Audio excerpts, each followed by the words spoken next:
Where we bring you a television first, a quiz show with no answers. Yes, tonight we depart from the certainties of everyday life to explore the realm of hypothetical questions. Or do we? It's a job for only the very finest minds, by which I mean the potential Johnny Vegas, the possible Sandi Toksvig, and the increasingly unlikely Alan Davis. Tonight is the 99th recording of QI, and to celebrate, we have with us the man who thought it all up in the first place. He can dish it out, but let's see if he can take it. Mr. John Lloyd!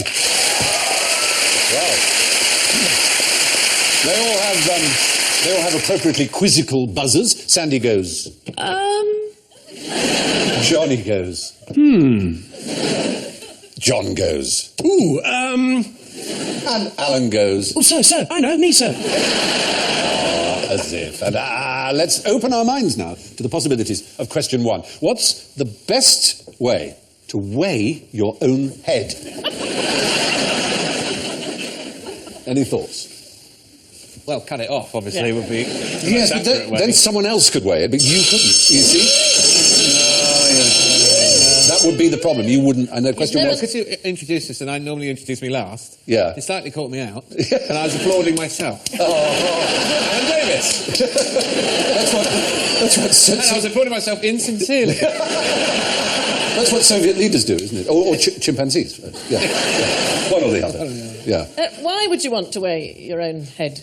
It's a sort of a boy's thing, isn't it? You can imagine some poor woman married to a scientist, and she's at home and she's wormed the dog and fed the children and got everything sorted, and her husband gets home and goes, "Good news, dear, I've weighed my own head." I grant you, it may not seem like the most useful thing to do, but it does employ interesting scientific ideas on which we all depend. Is it that thing that David Frost used to tell that joke for years and years? The, do you want to lose 12 pounds of unsightly fat? Cut off your head. Is that his joke? He used to tell that a lot, yeah. What is one of the most famous ancient moments of scientific discovery? Well, Archimedes. Is it Archimedes in the bath? Archimedes in the bath. Now, tell me, what did Archimedes do and why did he... So would you just put your head in the bucket? Oh, right, is that right? I have no idea. Yes, join in. I was going to weigh myself, go to the swimming baths, Yeah. right, and bob, and then get people to feed me until I sank. Then come back out and weigh myself again. Yeah. And that sounds much more scientific. So by displacement of the water, you can tell. Yeah, you take a big bucket and you fill it full of water and you drop your head in, and because water and the density of your head are about the same, you get a very close approximation by the amount of water that you've displaced. You could put apples in to make it You could bob for apples to make it fairer, yes. And what did your head weigh when you tried this? What would you say is the average weight? The University of Sydney has a department where they weigh heads quite a lot, and they have a pretty good average. By dunking them in buckets, do they? They don't actually dunk them in buckets. Is it 12 pounds? It's 4.5 to 5 kilos, which is... I have no idea. Well, that's 2.2 11 kilos. Yeah. Not far. Yeah. 2.2. It's about 12 pounds. Yes, about 12 pounds. Well done. I'm giving you the point for 12 pounds, John. I think people have negotiated some points. Surely you should give those points to David Frost, who thought of the 12 pounds in the first place. Well, that's true. Or who's Only right it hadn't did. cut his head off. Yeah. What if you get an air pocket in your ears?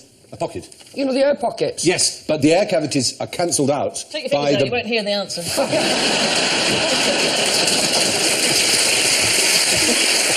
The bones, you have bones that are denser than water and air pockets that are lighter than water, and together it does seem that the head average is about water, so it's a good displacement test. But there is a modern piece of technology that can do it to frightening degrees of accuracy. Bound to be a laser or something like that. No, it's a CAT scan, a CT, and they can tell the density of every little tiniest part of the brain and the skull and all the rest of it, and tot it all up. My dad's got heavy eyes. Has he now? Yeah. Have you weighed his eyes? No, we've not weighed him, but he's very fearful of leaning forward. It's like crash through his grass. Doesn't like leaning forward, he thinks they're going to come out. The springs like those things you can buy. No, We got rid of novelty, Dad. This is mental, Dad. Do you know, my grandfather had two glass eyes, and yet he could see. So what happened was, he's sad, he lost one eye, but he wasn't careless, he was ill. And he had a glass eye made, it was perfect, exactly like his other perfectly working blue Scandinavian eye, and then he had one made that was bloodshot, and it was known as Grandpa's party eye. And he kept it in a box on the mantelpiece, and when he was going out for the evening, he'd take out the false blue one, he'd put in the bloodshot one, and he'd say, I'm going out now, and I shan't be back till they match. Oh, that's brilliant! That's brilliant. Fantastic. And I seem to remember you I thought he had two glass eyes like that. I know, that would be silly. Did he have a hole at the back where somebody put that? Was your granddad Nookie Burr? On the subject of heads, do you know anything about Sir Francis Drake? No, I don't mean Sir Francis Drake, but as I mentioned him, do you know anything about him?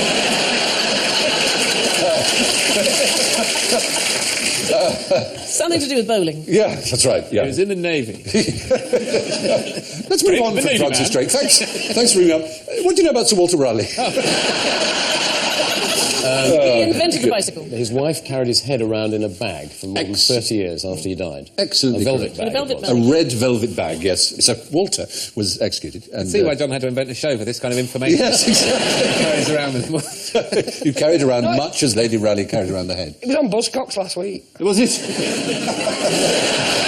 What sort of a bag? Was it a sealed bag? Like It was a sort of velvet... Like a cool box? I don't know. People did keep heads. There was an Archbishop of Canterbury who was killed in the Peasants' Revolt, and they've still got his head in a church in Sudbury. Where just the skull. For hundreds there it is. Well, now the flesh has rotted off, obviously, but it's been there continuously since he was killed. As it rots away, you just empty the bag out and rinse it and pop it back in. Nature helps. The flies and the maggots eat it all up, and it's the bacteria. It's all very... I bet it was a few years before anybody wanted to sit next to her at dinner. Oh, no, Lady Raleigh, I'm yes, sure do you not true. think? Oh, I'm sure. People go, oh, she's not going to bring the head, is she? Very fine. Don't know how we got there, but like many of the questions in tonight's show, there's no one correct answer, but dunking your head in a bucket might be a good start. And if that hasn't got you scratching your head, when might you engage in paradoxical undressing? It's a known thing, paradoxical undressing. It's a phrase that is used. It's not made up by us. So you're undressing, but you're actually dressing. No, it's not really paradoxical. Is it physics or something? Physics or mathematics? No. It's counterintuitive undressing. That's much more what it is. So taking your clothes off if Jeremy Clarkson asks you would be... Oh, meow. Would be silly. It's taking your clothes off when taking your clothes off looks like the worst possible idea you could have. Is it some effect of hypothermia? Is it some mental thing that does to you? It may be mental, it may be physical. It's not quite understood, but one of the... Oh, that is very unpleasant. Yeah. Let's go back to the previous picture. Yeah, it's one of the peculiar side effects of hypothermia when you're actually dying of cold. You feel hot. Almost the last thing you do, very commonly, not always, is take all your clothes off. And people think it may be a delusional thing, but it also is part of the fact that your blood vessels near your skin tend to just give up and open. And it may be that people feel very hot. Because you never survived once you got to that stage, you can't actually ask someone why they did it. But it is a common thing for people to do. And I went in freezing water once in New Zealand, and I screamed a lot and swam about a bit. And then I got out and I was completely shocking, livid pink and felt hot. So that was perhaps seconds from death then. Maybe you were. Maybe you're one of the few who survived it. Yeah. Well, what sort of temperature do you think would start you on the road to hypothermia? Body temperature, I don't mean outside temperature. What's the temperature in here? I'd say pretty quickly. I don't think you'd have to drop much, maybe 4 or 5 degrees below normal body Basically, that's right, 35 degrees Celsius, once your body temperature starts to get below that. And interestingly, in the coldest cities in the world, hypothermia is very rare. It's much more common in places like Britain, where it doesn't get very cold at all. There's a very remarkable Briton called Lewis Pugh. Have you heard of Lewis Pugh? He's a man who's able to control his own body temperature. He does endurance cold swimming. As far as we know, he's the only person known to science who can do what he can do. He can swim in cold conditions unlike anybody else, and he is able to raise his body temperature at will. It's completely startling. He can stop himself shivering. He is really an incredible figure. And we contacted him. And he said that he thought he could do this. He's not coming in here because it's free. He said he thought he could do this because he had trained himself, as it were, over years and years and years to do these endurance swims in incredibly cold waters. And that his body, as it were, saw it coming and prepared for it. That was his only explanation. But cold water has a bad effect on a boy. I mean, he looks good there. I bet he doesn't fill his swimming trunks when he gets there. Maybe that. But actually, this is not that unusual. We went on this yoga thing recently, and the yoga teacher was saying that these sadhus in India can do this body raising thing, and in fact they do it. They did some scientific experiments in the States where they they shipped in these guys, you know, little wiry guys with turbans on, and they put wet towels Yes. on them, and they'd turn up their own body temperature, and they would literally steam the towels dry in a few minutes. Extraordinary. Can you hire these people? Yeah. A good act to get on Britain's Got Talent. That'd be really good. Yeah. What are you going to do? I'm going to dry this Generate wet towel. You could do patterns on wet towels with your hand. It's art. I thought that if you were going into cold, you needed to lower your body temperature so it wasn't such a shock. So that's why they say have a cold drink in a cold place and a hot drink in a hot place. So you're inside and outside. Yes, it does seem likely, but I think for his... Well, the SAS just wrong about Yeah, but maybe for the extremes that he goes under, it's more important for him to stay warm. But why don't people, when they do that sauna thing and they jump into the snow, why don't people get hypothermia then? Is it because they're not in it long enough? They're not in it long enough. I think that's the point, yeah. Also, they're pissed, usually. Because they're Scandinavian. Scandinavian, we can't resist a drink, I'm afraid. I'm sorry. Very true. Anyway, paradoxically, the last thing people do when they're freezing to death is to take all their clothes off. But how can I tell if I am actually dead? How can one tell if a person is actually dead? A room full of people are cheering. The 20-year-old Maltese being broken out. No, we would all weep at your death. And you can feel someone putting a pen in my hand and just going, rewriting my will. You mean the vital signs don't count? Is that what going to set the ringer off? No, I'm not. It so happens it is a very moot point. There's the difference between legal death and medical death. There's also, it's quite recent. In the 1830s in France, there were about 30 different symptoms, if you can call them that people thought were determining symptoms of death. But nobody could be sure whether somebody was dead or not, so they held a prize, quite a big prize, over 1,000 francs, for the person who could come up with the best way of determining if a person was dead. They're watching EastEnders without reaching to turn it off. Unfortunately, it just predated the first episode of EastEnders, 1830. The prize wasn't given till 1848, and even when it was awarded, most of the medical establishment refused to believe the winner, who was a young medical chap. The Victorians used to use a trembling scarab.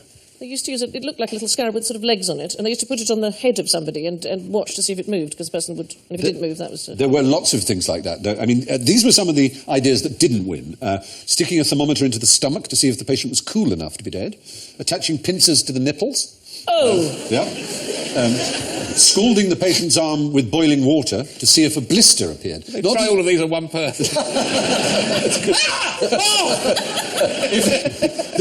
They did know. He's alive! Burn him! They did know about comas, so they knew that people could sometimes appear to be incredibly dead and not respond to pain. So they knew that just pain wasn't enough. So that was the blister forming. Putting leeches on a corpse's bottom, apparently, was one way. This just sounds like a typical day of my mum, getting me up for school. Sticking a long needle into the heart with a flag on the end, and they knew that if the flag waved... That was such a sweet method. But this is, I'm talking about the 1830s. No, it's not so long ago, really. Just put a mirror there to see if... The most common method that had been used throughout history is, as you say, to put a mirror in front of and if it missed it up. That was the one, because you can't always hear the breath. But there was a device that had been invented in the 1840s that caused this young fellow, Bouchu, who won the prize, suggested the use of this device, which was... Stethoscope? A stethoscope. To listen to see if the heart beat. It seems so obvious to us, but lots of brilliant people, it never occurred to them that the sound of the heart might be the determining factor. They feared it enormously. Hans Christian Andersen used to sleep with a sign next to his bed that said, "I'm not dead, I'm asleep." Yes, that's he was terrified. And there were coffins with bells inside that people could ring in case they woke up. They were terrified of being buried alive. Rather than a bell, they should just give them a saw and a spade. Yes. You're a cruel man but fair. Well, you're ringing away down there. There were special hospitals. They I'd go out the side, wouldn't you? Would you go out the top or the side? I'd go out the side. Yeah, the side. It would all fall in on you. I know, the weight's down there, because you think that's the way a coffin lid is attached. You therefore think the logical thing is to push it out. I think the side is... saw at the side and then kind of go up sort of gradually. Don't go straight up. You've thought There's this actually through. a word for it. I might also say, oh, bugger, I chose cremation. That's the other way.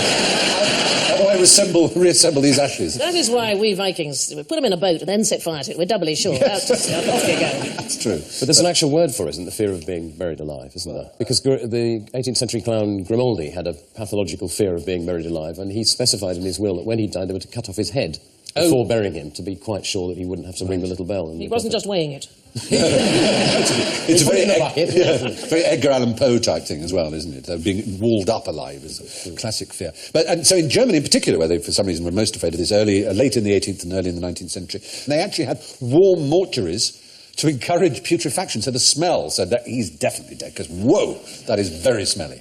But it's not as obvious as we might think is the point. So if you had really bad personal hygiene, but you weren't actually dead... Yes, it could be. That would be a problem. He stinks, he must be dead. Yeah. Walking around, he's talking, he's dead. But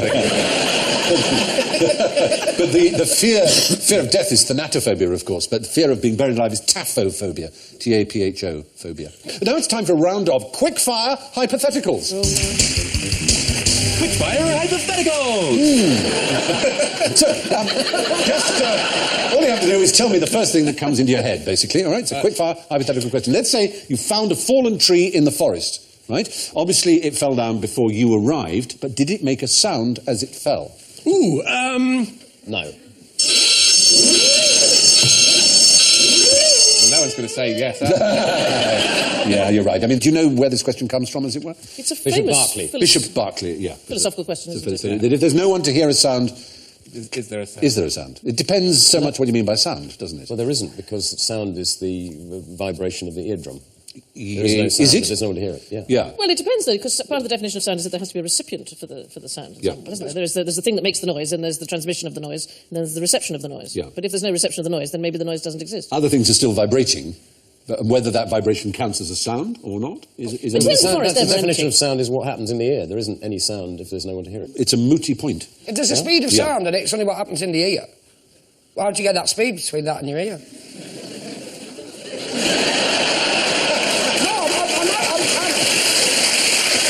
Do you know, Maybe by the time that tree's fallen, you got there, that sounds halfway around the world and making someone else maybe nervous. Ah! So, Stephen, are you sure about this? Well, no one is sure. That is the point. That's why it's a hypothetical. No one knows. I mean, to a semanticist or a neurologist, they may say that sound is that, but to a physicist, they would say the propagation of sound waves is sound. Whether or not there is an ear to vibrate, it is a sound wave. And if it's a sound wave... I disagree that they are sound waves, because if you've got... You may disagree, but you're welcome to. But you're The not... vibrations, You're but not they only become a sound wave when there's an ear to receive it. It's unlike... Do you remember we talked about a thing that really astonished me? Did you know that light's invisible? It's the most extraordinary thing. If you, in a dark vacuum, if you shoot a beam of light across the eyeballs like that, you can't see it.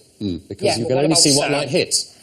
And it's the same thing, but people say, but that's a stupid answer, because the definition of light is something that goes into your eye and is then received. Until it does that, it's not light. But we have all kinds of things like not ears, for example. Are you saying that it's not sound if it registers on a recording device that is left there without a human there? That it's bending the needle of a recording device? Does the machine not hear? Is it not a sound wave that is actually causing the machine to register? Well, but in Bishop Berkeley... So I talked about you, not about Bishop Berkeley entering a field. The point is, it's not as simple as just to say yes or no. That's why it's a good question. It's a good question. We would have unfairly forfeited someone who said yes just as much as somebody who I said thought no. you said there was no right answer to this. There is no, that's why I said, that's why it's a good question. There is no right answer. So your yes and your no are both... That's Whatever I said, it would be... Yeah, I'm afraid So so. if the tree fell down and there was no one there to see it fall, it should still be upright. Very true. My only conclusion. You're right. Yeah. Yeah. Anyway, Alan, are you keeping well? Yeah. Alan, Anyway. It's a hell of a bang. Yeah. It's a quickfire hypothetical, don't forget, so we move on. Okay. All right. You're talking to an I alien... can't do quick fire. Yes, you can, darling. If a quick-fire hypothetical round takes a really long time, is it still a quick-fire? Good point. We'll find out. Very good point. You're talking to an alien in a distant galaxy by radio. How could you explain which is right and which is left? Breaker, breaker. That would do it, wouldn't it?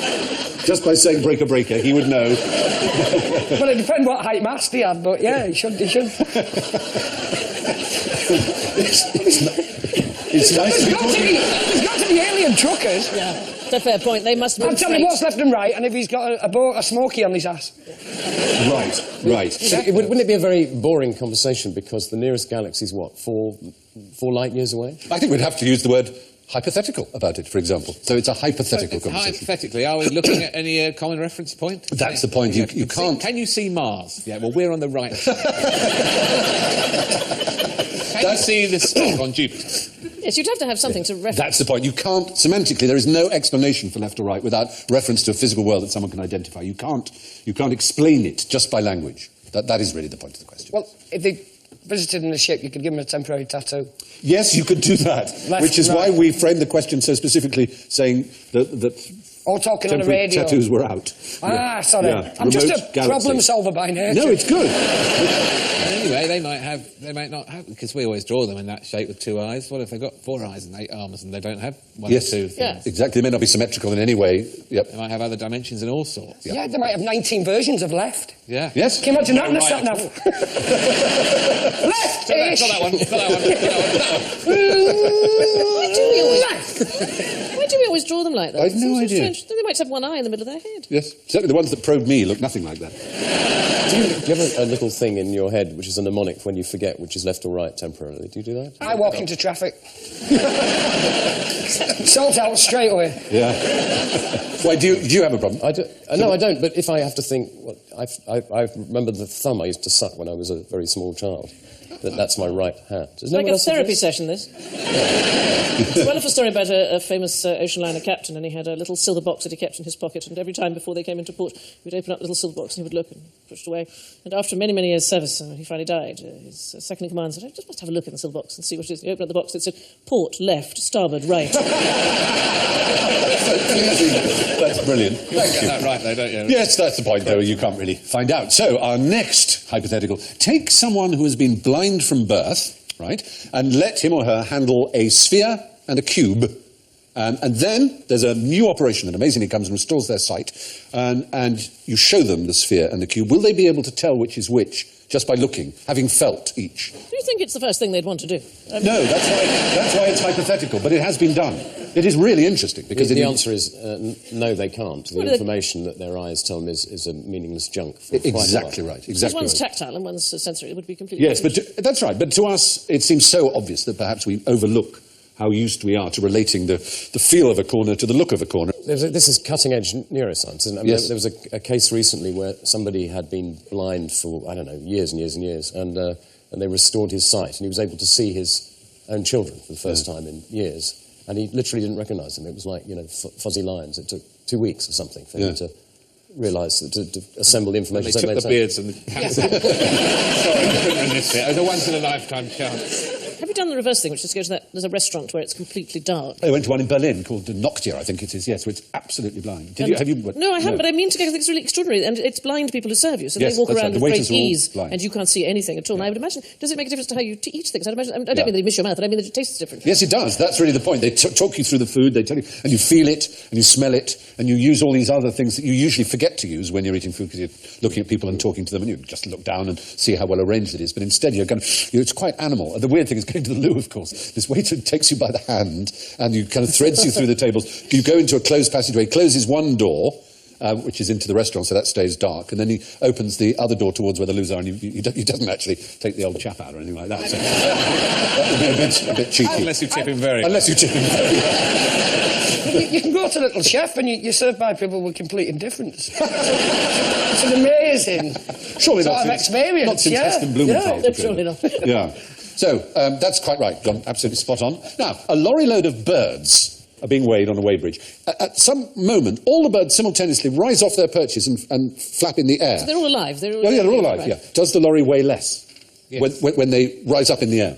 Yes. No. Well, only if they... Got a yes and no? So they're not in contact with the actual No. thing, so no, it would Don't weigh they... less. No, Is it sealed, the lorry? It's a closed, it's got a tailgate, it's all locked up. They're inside the lorry, you can't see them. That's just But wouldn't there be pressure from the air? Yeah. It's not. They don't. It weighs the same, and it's got something to do. It's something very similar to if you weigh yourself and then you go and do a number 2 and weigh yourself again, you don't lose the weight of the number 2. Now, there we're in a slightly different territory. I was so proud of you. I was so You will giving tap you... on the scale. Yes.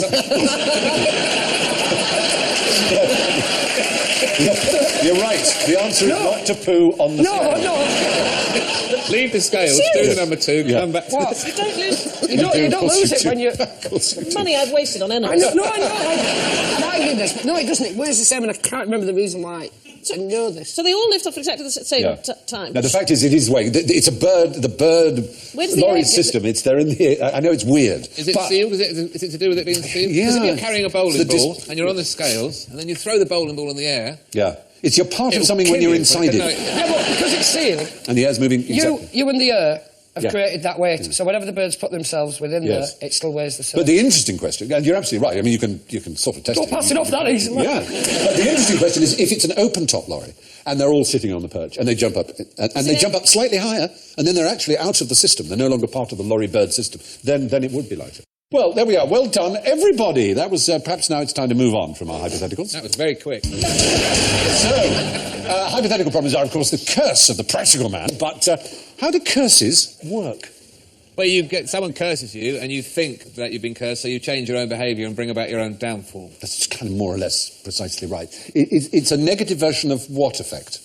The placebo effect. Yes, it is indeed. There is. I'm on the wrong show. I should be on Mastermind. You should. It Are you saying it only works if you believe it? Yes. It's like a placebo. It's actually called the nocebo effect. N-O-C-E-B-O, as in noxious, as in harm. I will harm, nocebo in Latin. So if I made a voodoo doll of Johnny and I stuck pins in it, it wouldn't work unless I sent him a sort of picture on his phone to show I'd done it. Yes, and he believed, of course, that the point is you have to believe it. Yeah, you have to get a good likeness. Yeah. Otherwise, Peter Kay would be rolling around in pain. That would never do. Now, other curses, do you know what the 27 Club is? There's a curse, supposedly? Something to do with nearing your 30th birthday? Really? Yes, it is. Oh, It's is a particular age, 27, that seems to resonate in popular cultural history. Is it people who died at 27? Yes, can you name some who died at 27? It's quite a... James Dean or someone like that? Or is it older than that? He's older than that. Jim Morrison? Younger than that. Jim Stones Morrison, guy. Jimi Hendrix, Janis Joplin. Whoa. Yeah. More. Sid Vicious. Kurt Cobain. Brian Jones? And Brian Jones, in fact, yes. And Robert Johnson of Crossroads fame. All 27, really? They're all aged 27. Old enough to develop enough of an intolerance to something to keep doing too much of it. To keep doing too much. And young enough to be stupid enough to keep doing too much of it. Probably right. It's the late 20s. It's Yeah. a very hazardous age. It is, clearly. Do you know about the curse of the 9th? What would that be? They all died on the 9th. No. This is getting ridiculous. Yeah. Is that a Roman legion? Not a Roman legion. The eagle of the 9th, not that. No, it's symphonies. Oh, yes, you're not supposed to write more than 9. You're supposed to Well, write... it's not we're supposed to, I but mean, it's a large... Beethoven wrote 9 and then popped off. They finish a all the 9th and you unfinished die while writing the 10th. 10th, Happened yeah. to Dvorak and Beethoven and Bruckner and Schubert. What an unusual serial killer that was. So that's the curse of the I know 9th. that had CSI Vienna. The nocebo effect is the placebo effect's evil cousin. Now, hypothetically, what would happen if Schrödinger put a Siamese cat in the fridge? In the fridge? Yeah. Well, he wouldn't know if it was alive or dead. Oh, good. You're referring to Schrödinger's cat, which is... Yeah, I'd learned about this on Horizon. Very good. You don't know until you open the door, do you, whether the cat is alive? That is the sort of quantum paradox of Schrödinger's cat, yes. You're putting the Siamese cat in the fridge. Yeah. What is the question? What would happen to the cat?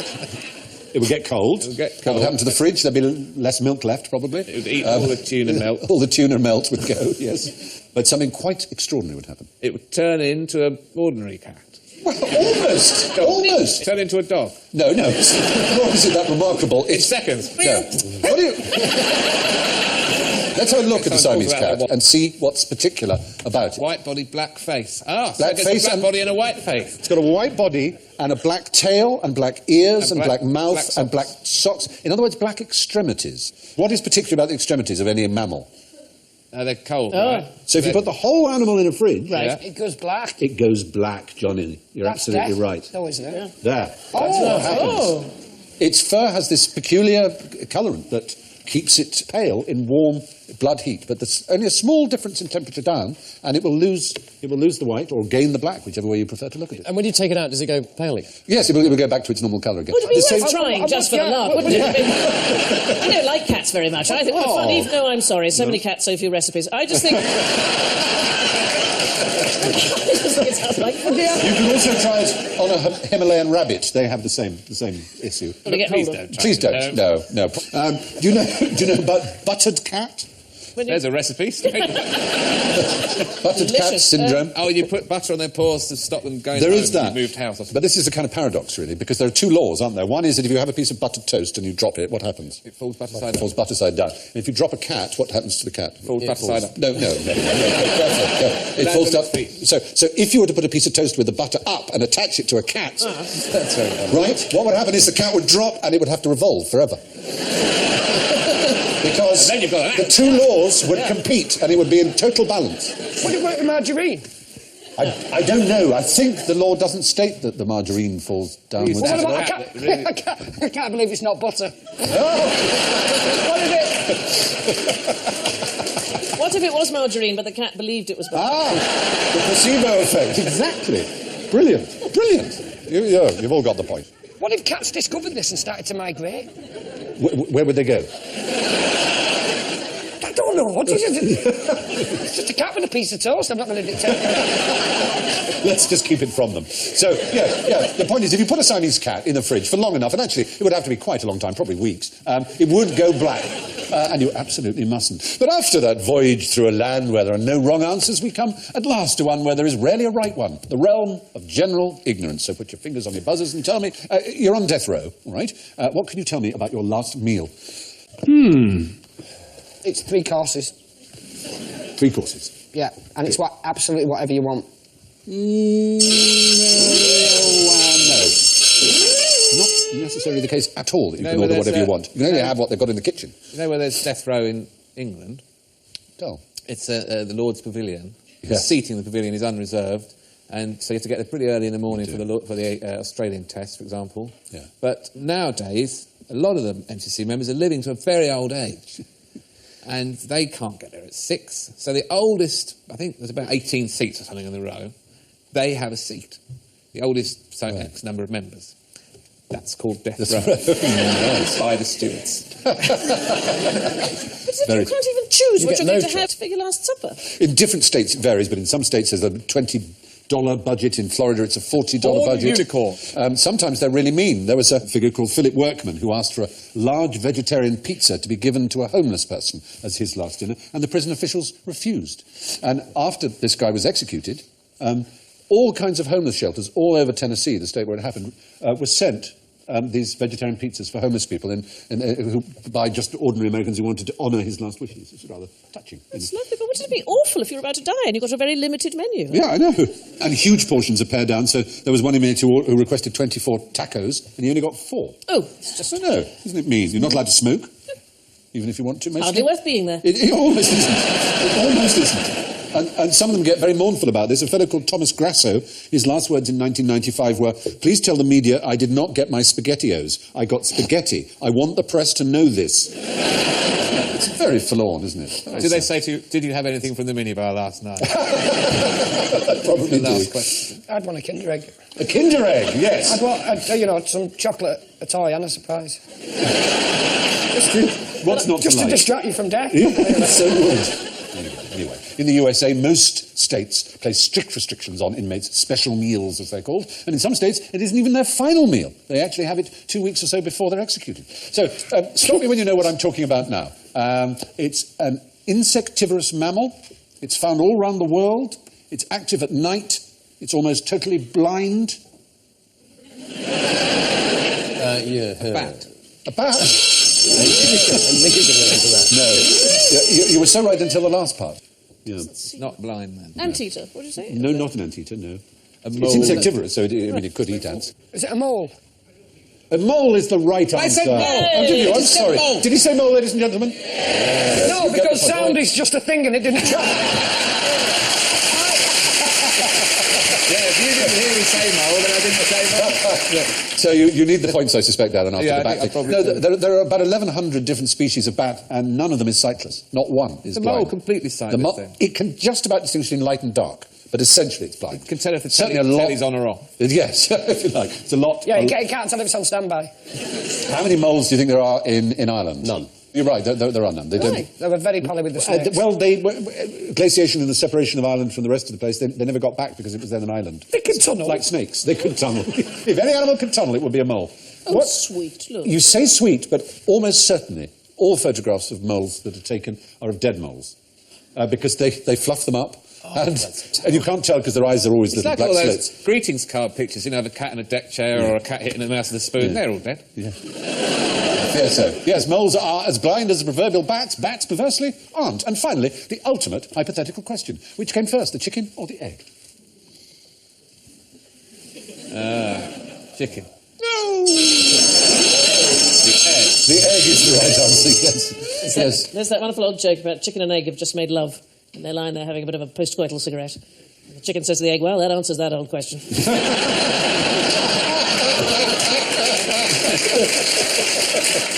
But as the great scientist J.B.S. Haldane said, anyone who can ask that question obviously hasn't understood evolution, because a chicken evolved from reptiles that laid eggs themselves, so those eggs were always coming well before there was a chicken. There were eggs. So it did indeed come first, the egg.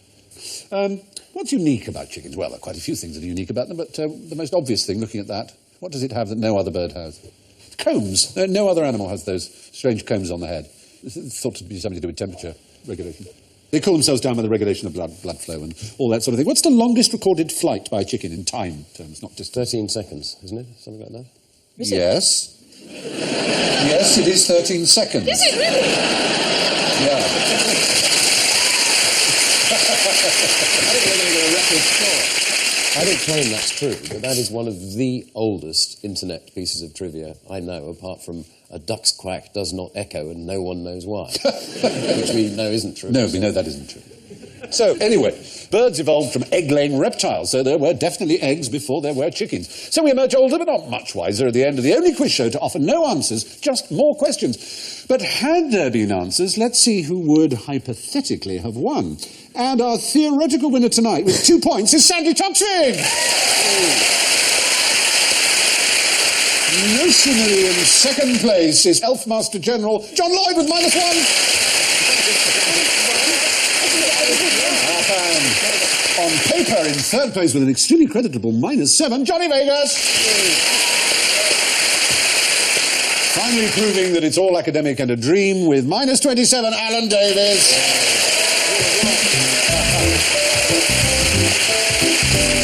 So, that's all for this hypothetical edition of QI. Or is it? Yes, it is. So, it's good night from Sandi, Johnny, John, Alan and me. Good night.